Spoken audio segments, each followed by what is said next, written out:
자, 우리 성경 말씀 보겠습니다. 누가복음 15장 11절에서 32절까지 말씀이 좀 깁니다마는 이 말씀을 읽으면서 성경 본문 내용을 다 이해할 수 있도록 그렇게 같이 읽겠습니다.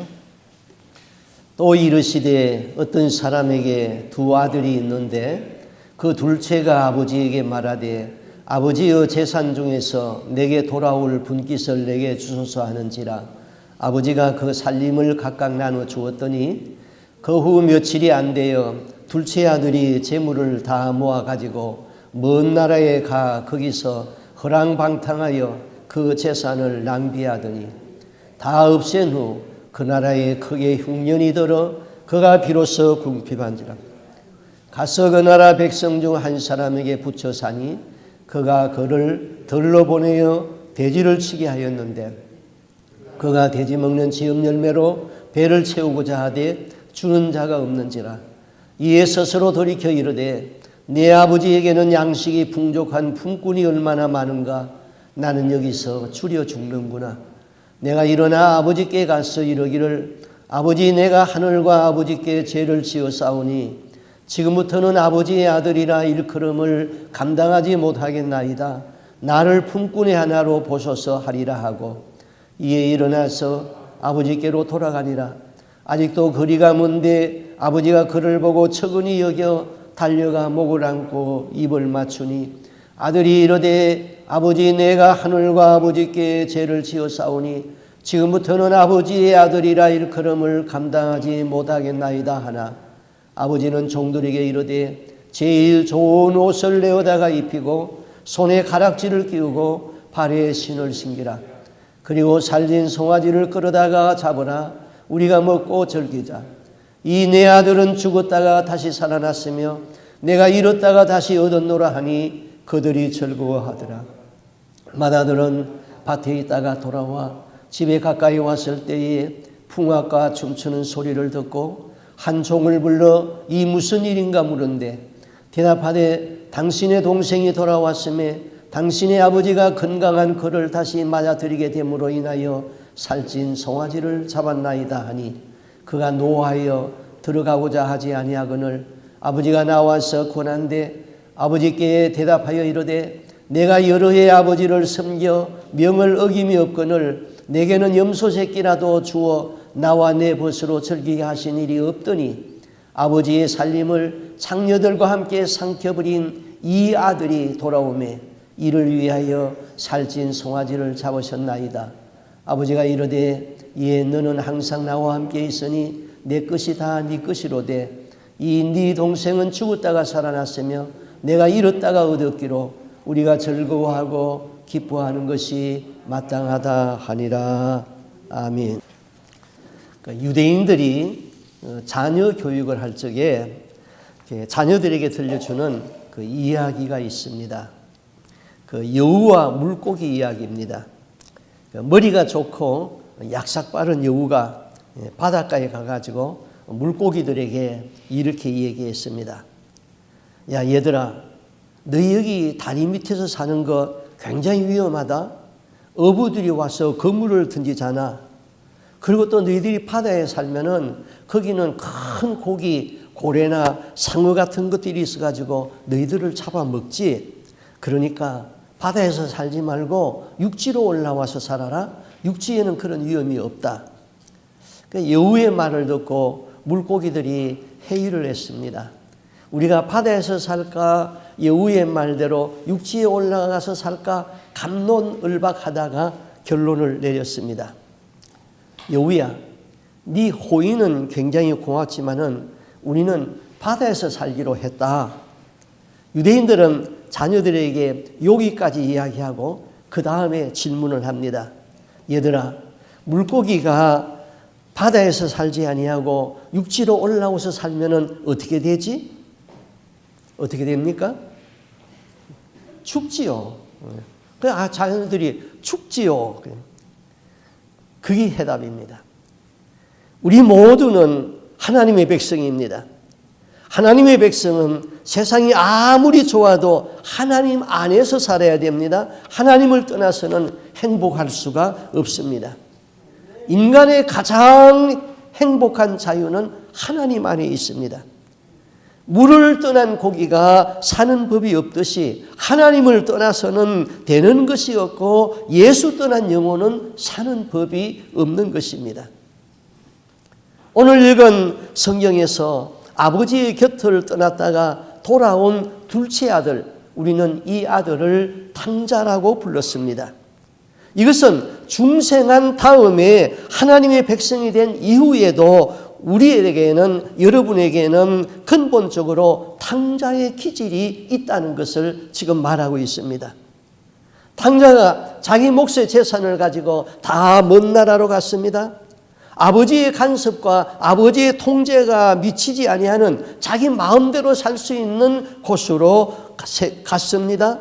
이것은 바로 방종이고 자유를 빙자한 타락이었던 것입니다. 죄인들에게는 거추장스러운 하나님의 존재가 필요 없습니다. 하나님을 잊어버리고 자기 마음대로 자기 의지대로 살겠다는 것이죠. 오늘날 인간에게는 두 가지의 지배하는 사상이 있습니다. 첫째는 휴머니즘이라고 그럽니다. 그것을 인본주의라고 그러죠. 휴머니즘의 특징은 내가 내 인생의 주인이다. 모든 것이 자기 생각, 자기 중심적입니다. 자, 내가 내 인생의 주인이다. 이건 맞습니까? 틀립니까? 맞는 것 같아요. 그러나 내 인생의 주인은 내가 아니고 하나님이신 겁니다. 두 번째는 인본주의와 함께 신도덕의 경향이 있습니다. 신도덕의 경향은 십계명이 우리에게 주어진 윤리도덕의 기준이 아닙니다. 신도덕은 나를 즐겁게 하자는 것이 도덕의 기준입니다. 하나님의 영광, 자기의 희생과 헌신, 이웃사랑 이런 것과는 거리가 멉니다. 어떻게 하면 나를 즐겁게 할 수 있을까? 이것만 생각하면 됩니다. 모든 것의 가치 판단의 기준은 자기 중심입니다. 다른 사람 생각할 것 없다. 나만 즐거우면 된다. 그것이 뭡니까? 오늘날 나타난 동성결혼이라는 것입니다. 다른 사람 이목 볼 거 없어. 너하고 나하고만 즐거우면 돼. 그것이 마약 중독인 것입니다. 그것이 갬블, 노름의 중독인 것입니다. 내 가족이야 어떻게 되든 상관할 것 없어. 나만 즐거우면 돼. 우리는 이런 신도덕의 경향 속에서 살아왔던 것입니다. 우리는 누가복음에 나오는 탕자를 나무랄 것이 아니라 내 속에 방종하는 자, 자기만을 위하는 자아가 탕자인 줄 알고 나를 책망해야 하는 것이죠. 이런 것을 깨끗이 털고 일어나서 하나님께로 돌아와야 되는 것입니다. 그 다음 여기 탕자는 먼 나라로 가서 자기 가채산을 아버지에게 상속받은 재산을 다 허비했다고 그랬죠. 우리는 하나님으로부터 받은 것이 많이 있습니다. 건강도 받았습니다. 신령한 은사도 받았습니다. 젊음도 있었습니다. 돈도 있었습니다. 좋은 가정도 있었습니다. 이것들이 다 하나님이 나에게 하나님을 위해서 이웃을 위하여서 봉사하라고 주신 것입니다. 그런데 우리는 다 탕진해버렸습니다. 허비했습니다. 그러면은 우리는 하나님의 사람으로 살아온 것이 아니라 사단의 노예로서 살아온 것이죠. 그렇다면은 탕자가 먹은 돼지가 먹는 지엄 열매 그것보다도 더 험한 밥을 먹고 고생의 떡과 고달픈 삶을 살아야 하는 것입니다. 우리가 꼭 그렇게 되어야지 하나님 앞에로 돌아온다면은 이것은 미련한 것이죠. 우리는 사랑을 받기 위해서 태어난 사람입니까? 하나님의 사랑을 받아야 됩니다. 그러나 우리는 받은 사랑을 다른 사람에게 베풀기 위하여서 태어난 사람입니다. 다른 사람에게 베풀 수 있는 그 사람이 바로 천국에 들어갈 수 있는 자격이 있는 것이죠. 자, 오늘 탕자 이야기가 우리에게 가르쳐주는 주제는 집 떠난 탕자에게 있는 것이 아니라 탕자 이야기의 주제는 비록 아버지 집을 떠났다 할지라도 회개하고 돌아오면은 하나님 아버지는 용서하시고 우리를 반겨주신다는 것이 오늘 성경의 주제의 본문의 내용인 것이죠. 회개하고 돌아오면은 하나님은 용서해 주신다. 그리고 천국을 상속시킨다는 것입니다. 나는 못난 자식입니다. 아버지의 재산을 다 탕진했습니다. 하늘과 아버지께 죄를 지었습니다. 나는 아들이라는 자격이라고 부를 수가 없으니 아버지 집에는 품꾼이 많지 않습니까? 나를 다만 그저 품꾼의 하나로만 사용하여 주십시오. 완전한 회개인 것입니다. 그때 아버지는 이 돌아오는 아들을 품꾼으로 쓴 것이 아니라 아들로 다시 복권을 시켜 주었습니다. 돌아온 적 그를 환영하고 신발이 없는 노예 생활을 했던 그에게 신발을 신겨주고 손에 가락지를 끼워주고 좋은 옷을 입혀주고 좋은 잔치를 배설해서 천국의 시민이 되게 했다는 것이지요. 기독교의 신앙의 출발점은 죄인에서 출발하고 회개를 통하여서 용서를 받고 마지막으로 하나님의 아들이 되는 신분이 회복되고 그 다음에 천국 들어가는 것입니다. 예수님의 공생애에 처음 외친 말이 회개하라 천국이 가까웠다 그랬습니다. 회개가 없는 천국은 있을 수가 없습니다. 회개 없이 천국에 들어갈 수 없다는 말이지요. 회개는 다른 사람하고 나하고 비교해 봐가지고 내가 도덕적으로 조금 더 나쁘기 때문에 그런 것이 아니에요. 하나님과 나와의 관계에서 회개인 것입니다. 죄 중에 가장 큰 죄가 무슨 죄입니까? 하나님을 믿지 아니한 죄가 가장 크다고 그랬어요. 그래서 그 죄는 지옥 형벌을 받는 겁니다. 그럼 믿는 사람들 중에서 가장 큰 죄는 무엇입니까? 하나님의 말씀에 불순종하는 죄가 가장 큰 죄지요. 그래서 순종이 제사보다 낫다 그랬습니다. 자, 집 나간 아들은 아버지께 불순종하고 자기 고집대로 살고 허랑방탕하게 살고 재산을 창기와 함께 다 놀아나면서 탕진한 아들이지요. 이 아들은 돌아와서 아버지께 이렇게 고백합니다. 내가 하늘과 아버지께 죄를 지었사오니 아버지의 아들이라 감당할 수가 없습니다. 나를 다만 품꾼의 하나로 사용하여 주십시오. 자기 잘못의 각성인 것입니다. 이렇게 회개하고 아버지께 돌아오니까 아버지는 그를 반겼습니다. 손에 가락지 끼워 주었습니다. 노예가 아니라 아들로 복권을 시켜서 아들이 되었지요. 잔치를 배설해 주었습니다. 아들이 되는 조건은 아버지께로 돌아오는 거예요. 회개하고 돌아오면은 하나님은 용서하고 아들의 지위를 복권시키고 천국을 상속시킨다는 것입니다. 아버지는 그 아들이 떠난 후에 밤마다 문을 열어놓고 그 아들 돌아오기를 기다렸습니다. 어느 날 아들이 멀리서 거지 몰골로 돌아오는 그 아들의 모습이 보입니다. 그래서 맨발로 뛰어나가서 그 아들을 안고 입 맞추고 환영합니다. 잃어버렸다가 찾은 아들입니다. 기뻐서 송아지를 잡고 잔치를 배설합니다. 아들에게 신발을 신기고 가락지를 끼웠습니다. 회개와 용서는 기독교의 가장 기본의 본질인 것입니다. 하나님 아버지는 어떤 죄인이라도 회개하면은 용서하신다는 것이죠. 그러나 회개가 없는 구원은 있을 수가 없습니다. 미국의 켄터키주의 재판 기록에 이런 기록이 있습니다. 사무엘 홈스라는 청년이 살인을 하고 종신형을 언도받고 감옥에 수감되었습니다. 그런데 그에게 학창시절의 친구 라버트 하크리스라는 친구가 있었습니다. 이 라버트 하크리스는 대학을 졸업하고 주정부에 큰 공헌을 했습니다. 그래서 주정부가 이 라버트 하크리스를 위하여서 마을 사람들과 함께 축하 파티를 열어주었습니다. 그 자리에서는 주지사가 거기에 참석했습니다. 주지사가 라봇 핫거리스에게 물었습니다. 자네의 어떤 특별한 소원이 있는가? 내가 들어주겠네. 그때 라봇 핫거리스는 학창시절의 친구 사무엘 홈스를 기억하고, 사무엘 홈스가 감옥에 종신형을 받고 있는데 그의 사면을 요청했습니다.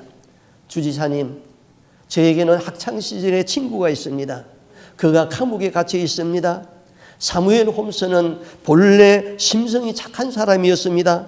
그가 실수를 해가지고 그만 사진을 저질렀는데 그를 사면시켜 주십시오. 주지사는 그에게 사면장을 써서 사인을 해서 주었습니다. 라봇 핫거리스는 너무 기뻐서 그 사면장을 들고 친구가 있는 교도소에 갔습니다. 그리고 친구의 면회를 신청해서 만났습니다. 그는 사면장을 건네주기 전에 이렇게 물었습니다. 홈스, 이제 네가 특별 사면을 받아서 여기서 풀려나서 자유의 몸이 된다면 무엇을 하겠는가? 그때 순간 홈스의 얼굴이 이그러졌습니다. 그리고는 흥분된 어조로 이렇게 말합니다. 내가 자유의 몸이 된다면 나는 제일 먼저 나에게 종신형을 은도한 판사 오슬리를 죽이겠다. 그리고 다음은 정인을 썼던 놈들을 찾아서 죽이고 말겠다. 이 말을 들은 친구는 한숨을 쉬면서 면회를 끝내고 나왔습니다. 그리고 교도소를 나오면서 호주머니에서 사면장을 꺼내서 찢어버렸습니다. 그리고 사면장을 구했던 자신의 어리석음을 후회했던 것입니다. 마귀는 성도들이 예수 잘 믿어라, 그러나 회개는 하지 못하게 합니다. 회개하지 아니하는 사람은 하나님도 구원할 수 없습니다. 자꾸만 내 마음이 강팍해지는 것은 내가 심판을 받는 징조로 나타나는 것이지요. 용서가 없는 마음은 사단이 그를 움켜쥐고 있는 것이지요. 이에 비하여서 구원은 회개를 동반하는 하나님의 은혜인 것입니다. 구원은 회개를 동반하는 하나님의 은혜입니다. 아멘이 없는 사람은 중풍 들었습니까? 아멘이? 자, 누구든지 예수를 믿기만 하면 구원받는다. 이거는 변함없는 기독교의 진리지요. 그러면 이 말은 어떤가요? 한 번 거듭난 사람은 과거의 죄, 현재의 죄, 미래의 죄까지 다 용서받는다. 땅에서 죄를 지으면은 천국에서 상급은 없지만은 그래도 마지막 날에 다 천국 간다. 이 말에 동의합니까? 아멘이요. 여기에 어떻게 배워가지고 그런 말에 아멘이 나와요? 이런 교리를 믿고 있으면은 기독교의 윤리성이 없어져가지고 죄 짓는 데 대하여서 담대하여지는 것이지요. 이런 사상 때문에 기독교가 세상에서 지탄을 받게 되는 것이지요. 예수 믿는 사람들의 삶이 수준이 불신자보다도 못하게 되는 것이죠. 이런 믿음은 사단에게 속은 믿음인 것이죠. 우리가 예수 그리스도를 구주로 영접하고 거듭났다는 것은 이제 구원의 시작인 것입니다. 이것을 구원의 완성으로 보면은 아니 되죠. 아직 천국문에 들어가기까지 사단은 그의 구원을 뺏으려고, 그리고 그의 영을 지옥으로 끌어가기 위하여서 끊임없이 공격하고 있다는 사실을 기억해야 됩니다. 만약에 우리 구원이 완성되어서 이 사람의 영이 한 번 구원받았으면 영원한 구원이다. 이 사람의 영은 천국으로 가기로 확정되었다. 그렇다면 사단이 우리를 공격할 이유가 없는 거예요. 천국에 이미 들어간 사람을 왜 공격해요? 천국에 못 들어가기 위하여서 우리를 공격하고 있는 것이죠. 예수님은 회개에 합당한 열매를 맺으라고 그랬습니다. 회개에 합당한 열매는 짓던 죄를 끊어버리고 다시는 반복하지 않는 것입니다. 그리고 적극적으로 하나님의 말씀에 순종하는 것이죠. 회개하면은 제일 먼저 하는 것이 하나님의 말씀에 순종하는 삶을 사는 것입니다. 자, 탕자 비유에서 지금까지는 집 나갔다가 돌아온 둘째 아들 탕자의 관점에서 말씀을 드렸어요. 이제 이 이야기를 집안에 있는 맏아들에다가 초점을 두고 한번 말씀을 생각해 보겠습니다. 흔히 집안에 아버지와 함께 있던 아들을 우리는 집안의 탕자라고 말합니다. 동생이 오니까 아버지가 환영하고 잔치를 배설했습니다. 그 소식을 형이 들었습니다. 맏아들은 동생에 대하여서 분노하는 마음이 생겼습니다. 저가 노하여 그랬죠. 그리고 아버지의 살림을 장녀들과 함께 삼켜버린 이 아들 그랬습니다. 형은 아버지의 하는 일에 대하여서 항변하고 그 말이 험악했습니다. 자, 우리는 주로 어디서 분노합니까? 가정 안에서 분노하지요. 그 다음은 교회에서 분노하지요. 내 이웃에 사는 미국 사람이 나를 힘들게 해서 나를 분노했습니까? 미국의 대통령이 나를 힘들게 해서 내가 분노했습니까? 가정이 천국이고 교회가 천국의 상징입니다. 가정과 교회가 천국이 되려면 거기에 사랑이 있어야 되는데 나는 가정에서 분노를 폭발했고 교회를 분노를 폭발하는 그런 장소로 사용했던 것입니다. 맏아들은 왜 분노했습니까? 내 생각과 아버지의 생각이 달랐기 때문에 분노했습니다. 여러분은 왜 분노합니까? 나의 의견과 당신 생각이 다르다고 분노합니다. 이렇다면 내가 집안에 있는 아버지와 함께 있는 맏아들과 똑같지 않습니까? 다음 이 형은 동생을 판단하는 마음이 있었습니다. 비록 동생이 잘못을 저질렀다 하더라도 그 동생이 뉘우치고 돌아왔으면 용서하고 반기야 되는 것이지요. 그것이 형제지요. 그런데 형은 동생을 판단하고 정죄합니다. 맏아들은 내 동생이라고 말하지 아니했습니다. 이 아들이라고 그랬습니다. 내 형제가 아닌 당신의 아들. 맏아들은 동생에 대한 긍휼이었고 동생에 대한 형제 사랑이 없었습니다. 그리고 형제가 아닌 다른 사람으로 판단하고 있죠. 자기 동생에 대하여서 이렇게 말합니다. 아버지의 살림을 장녀들과 함께 삼켜버린 이 아들 그랬습니다. 성경은 우리에게 다른 사람 판단하지 말라고 했습니다. 야고보서에서는 내가 남을 판단하였으면 내가 하나님 자리에 앉은 것이라고 그랬습니다. 그러면 이 판단의 영은 어디서부터 나왔습니까? 판단의 영의 근원은 선악과에서부터 나왔습니다. 아담 해와가 선악과를 따먹었습니다. 하나님이 먹지 말라는 그 나무 열매를 먹었습니다. 그때 하나님께서는 아담 해와를 에덴 동산에서 쫓아내면서 쫓아내는 이유를 이렇게 말씀했지요. 이들이 선악을 아는 일에 우리 중 하나같이 되었다. 옳고 그름을 판단하는 일에 하나님처럼 되어버렸다. 그러므로 이들이 영생과를 따먹고 영생할까 하노라. 그러므로 에덴 동산에서 쫓아내버렸던 것입니다. 판단은 하나님에게 속한 것이요. 그런데 우리는 사람을 너무나도 쉽게 판단을 하고 있거든요. 내가 판단하는 것은 하나님의 주권을 침해하는 것이죠. 하나님은 절대로 자기의 주권을 다른 사람에게 내어주지 않는 것이죠. 또 요즘에 많은 종교인들에게는 시세 많은 가인의 영이 들어가 있습니다. 그래서 저보다 더 잘 믿고 더 잘 아는 것 같으면 그냥 이단이라고 정죄해 버립니다. 영적인 이야기를 하면은 자기는 영적인 세계에 대하여서 깜깜하니까 이단이라고 정죄해 버립니다. 자기하고 다르면은 자기가 잘못된 것을 모르고 이단이라고 정죄해 버립니다. 성경은 그 열매를 보고 그 나무를 안다 그랬습니다. 그런데 열매도 보기 전에 나무를 먼저 판단해 버리죠. 그것은 그 사람 안에 판단의 영이 들어왔기 때문입니다. 판단하시는 이는 오직 하나님이시니라. 야곱의 외삼촌 라반이 야곱이 밤중에 도주하였다는 사실을 알고 그는 판단했습니다. 그전에 야곱을 죽이고 그의 딸들을 찾아오고 그 재산을 다 탈취하여 오겠다고 야곱을 사흘 동안 추격해 왔습니다. 그런데 하나님이 도중에서 나타나셔서 라반에게 이렇게 경고합니다.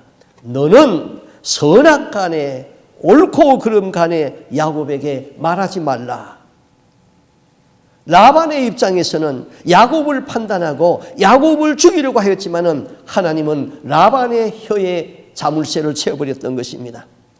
판단하는 건 정말 큰 죄인 것입니다. 그런데 우리는 너무나 사람을 함부로 판단하고 있다는 사실이지요. 어느 의과대학교 교수가 학생들에게 이런 질문을 했습니다.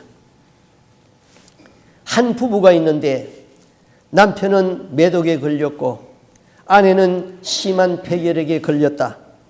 이 가정에는 아이들이 넷이 있는데 하나는 며칠 전에 폐결핵으로 죽었고 남은 아이들도 결핵으로 살아날 가망성이 거의 없다. 그런데 이 부인이 현재 임신 중이다. 이 아들을 어떻게 해야 되겠느냐? 그러자 한 학생이 대뜸 소리쳤습니다. 낙태 수술을 해야 합니다.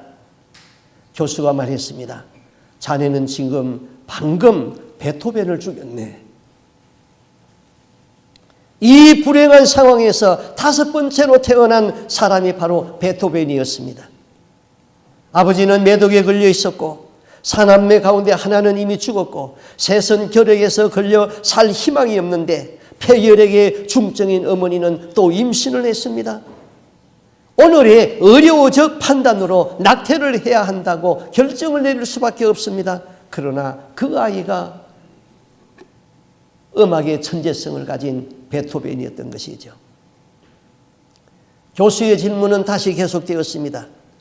전 세계를 이끌어갈 수 있는 지도자를 뽑아야 할 때다.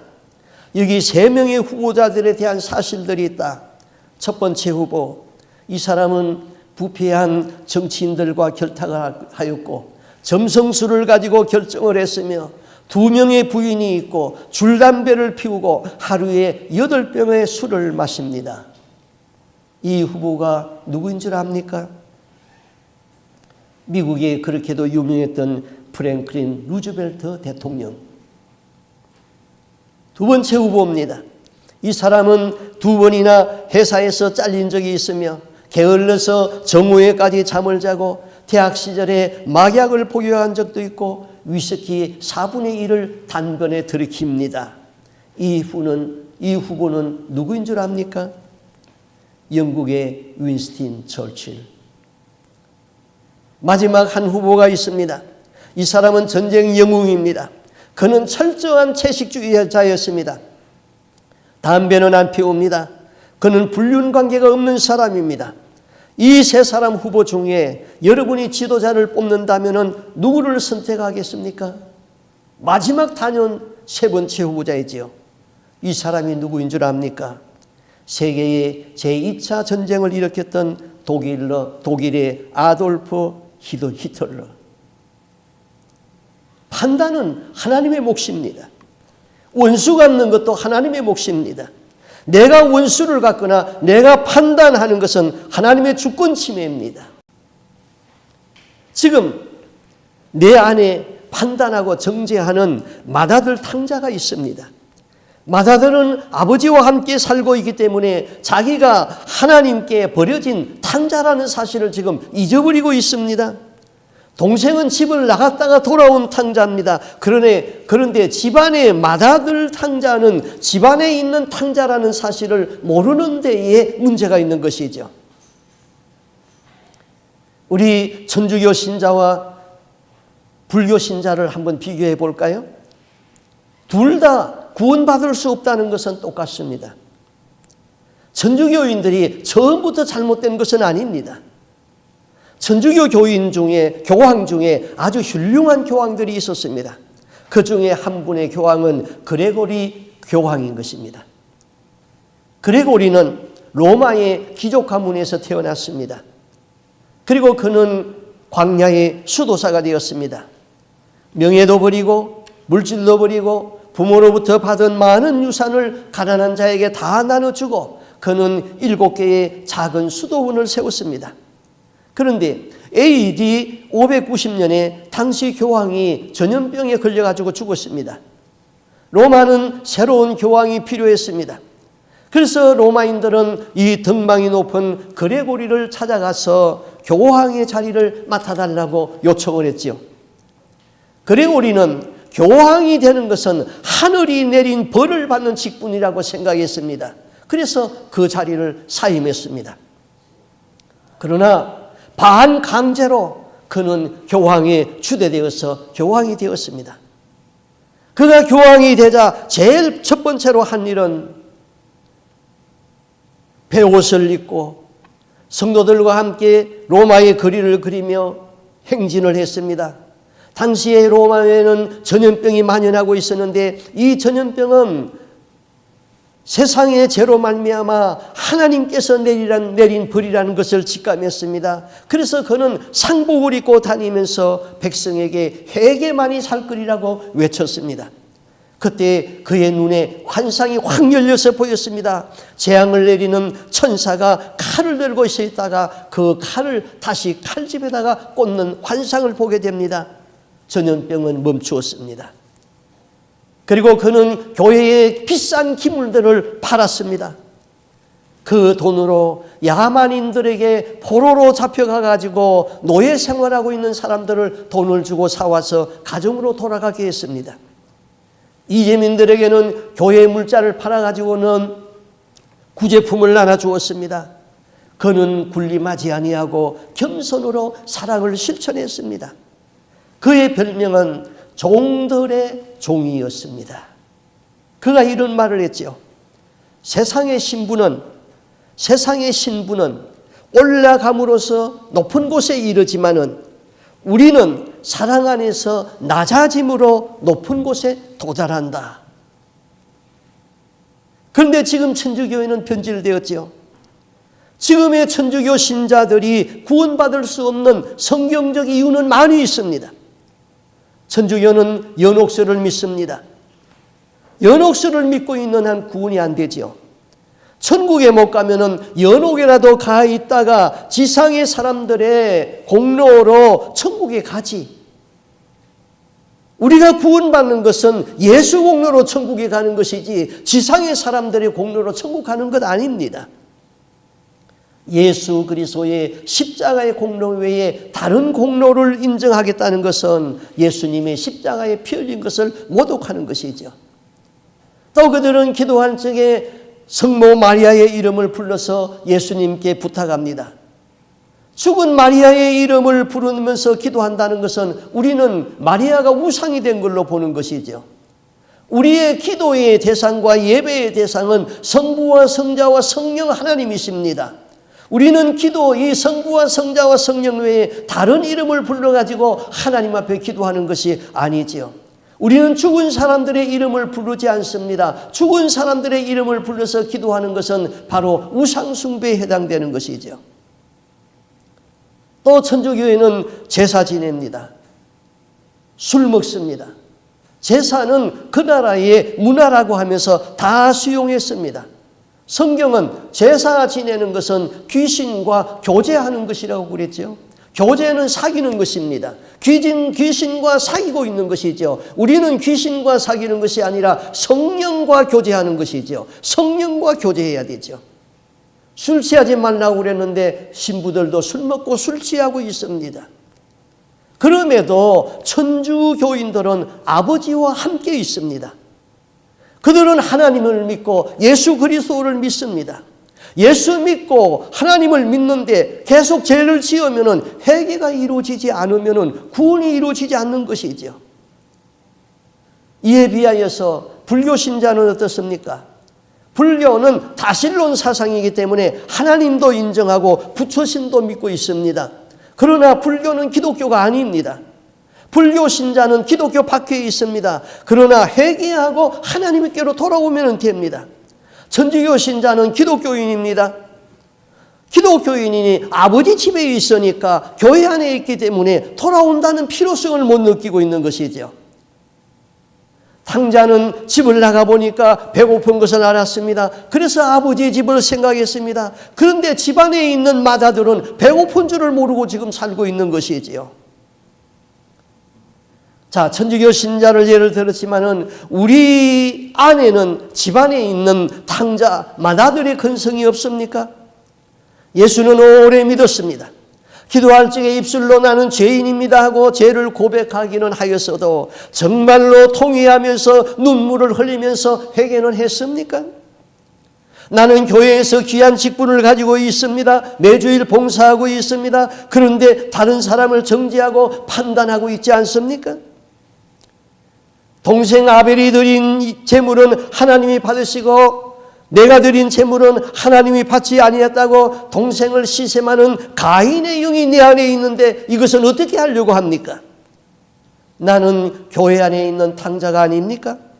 나는 판단하고 정죄하고 다른 사람을 시샘하고 있지 않습니까? 그럼에도 우리는 하나님을 믿고 예수 그리스도를 믿고 있는 이런 집안에 있는 탕자가 비슷한 것이죠.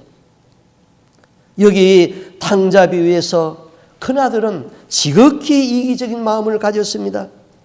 큰아들은 왜 열심히 일했습니까? 영어 성경에 보면은 나는 노예처럼 일했다고 했습니다. 성경은 내가 할 일을 다한 후에도 내가 할 말은 이 한마디뿐이라고 그랬죠. 나는 무익한 종입니다. 다만 하여야 할 일을 한 것뿐입니다. 이 마음으로 일할 수 없습니까? 내 공로를 세우고 나를 주장하고 있는 난 하나님 앞에서는 다 무효입니다. 큰아들이 열심히 일한 것은 아버지의 재산을 늘려주기 위해서 일한 것입니까? 아니면은 자기에게 돌아올 몫을 생각해가지고 일한 것 아닙니까? 맏아들은 오직 물질 중심에서 이기적인 마음으로 일을 했습니다. 형은 분노했습니다. 동생이 자기 몫을 다 탕진했는데 아버지가 자기에게 돌아올 몫을 가지고 동생을 위해서 잔치를 배설했다는 것을 분노했습니다. 그래서 이 맏아들은 화가 났죠. 아버지의 재산을 창기와 함께 먹어치운 놈이라고 분노했습니다. 내 안에 맏아들의 성품이 없습니까? 동생은 잘못을 저질렀지만은 죽을 고생하고 돌아와서 새 사람이 되었습니다.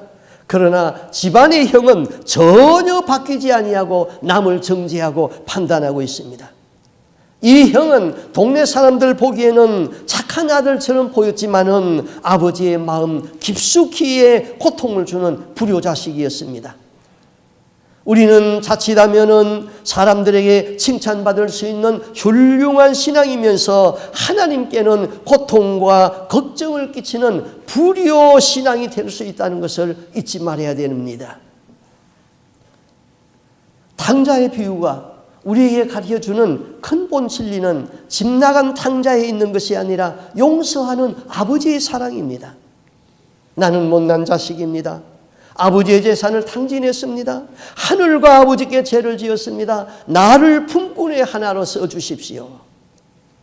회개하면서 돌아온 아들은 아버지는 품꾼을 하나로 쓰지 아니했지요. 아들로 복구를 시켰습니다.